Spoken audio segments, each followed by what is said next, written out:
State Supreme Court recently made a new ruling to keep the public away from gaining access to any information about any juvenile accused of a crime. But as News 13's Jeannie Nguyen found out, the court suspended that ruling only a few days after officially implementing it. She's live at the juvenile courthouse. Jeannie?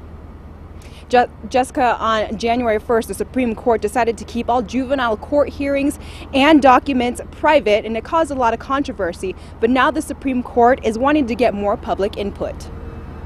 The U.S. Supreme Court, though, has also acknowledged that juveniles are not the same as adults and have certain other types of protections. And because of that, the state Supreme Court decided to make a new rule. The public, which in some courts had access before by going to the court and asking to see the records, would no longer have that access. Juveniles like Nehemiah Griego and Mylin Bill have been accused of some serious crimes, but with the new rule, their files would not be accessible to the public. Criminal defense attorneys say they agree with the ruling to keep troubled kids on the right track for their future. We in our society place a high value on protecting the rights to privacy, particularly of children, and particularly in the digital age. The ACLU also agrees with the Supreme Court's decision. It is important for the theory of protecting juveniles and allowing juveniles to move on with their lives after they've become adults. It was a decision the Supreme Court says they've been working on for a long time,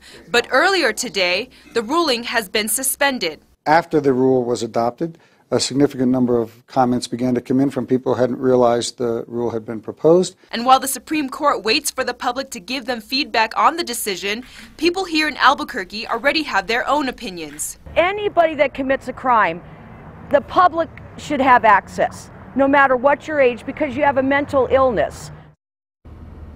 Now, if the Supreme Court does decide to reinstate the ruling, any juvenile that's charged as an adult will not be subjected to this ruling.